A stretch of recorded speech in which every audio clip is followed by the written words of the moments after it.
delivering a budget surplus has not just been a political strategy for the coalition, it's been a badge of economic virtue. It's been proof of the government's respect for the taxpayer, a sign, if you like, and this is a philosophical fault line between the left and the right of politics, that the coalition won't spend any more of the money it gets from all of us than it absolutely needs to. Yet now the surplus is in doubt. The same surplus, of course, that the Prime Minister insisted last year had actually been delivered. This year, it may not happen. Now, it's not that the government has been frivolously giving away our money. There's been no pink bat schemes, spending $2 billion, as Kevin Rudd did, to put dodgy insulation into roofs, and $2 billion taking it out again. There's been no $16 billion rush either to build unnecessary and overpriced school halls that haven't made a jot of difference to improve our school results.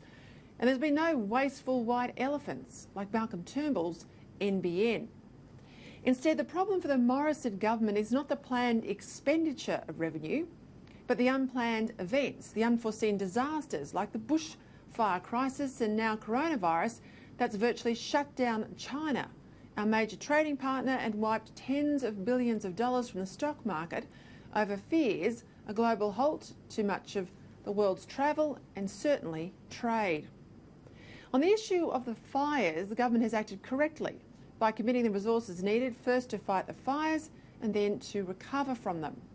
The government has also acted correctly in response to the potential coronavirus pandemic, putting health and border security measures ahead of the short-term financial interests of Australia's overly Chinese student-dependent university sector. Just like the Howard government acted correctly back in the year 2000 when it met the costs of the East Timor military mission from the budget, even though it then put the surplus at risk. But these are inevitably heavy costs in meeting these contingencies.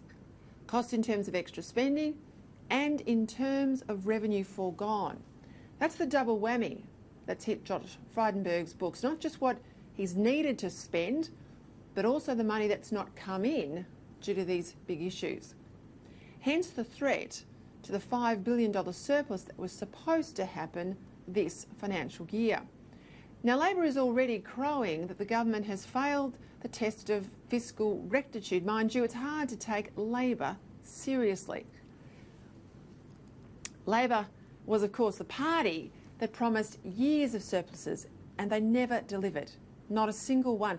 Remember Wayne Swan's infamous line? I was there in the chamber back in 2012 when he said, "The 4 years of surpluses that I announce tonight."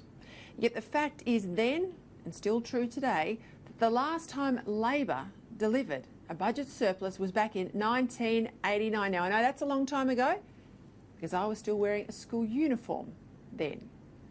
But it's not just the fact that Labor hasn't delivered a surplus in 31 years, but they're hell-bent on making a bad economic situation immeasurably worse with its latest cave-in to the climate cult on net zero emissions by 2050. If the budget is so vulnerable to a decline in commodity prices and a small downturn in global growth, how could it possibly cope with closing down the coal industry and a virtual cessation of air travel and an end to a good third of productive agriculture, all of which will be unavoidable under Labor's net zero emissions plans?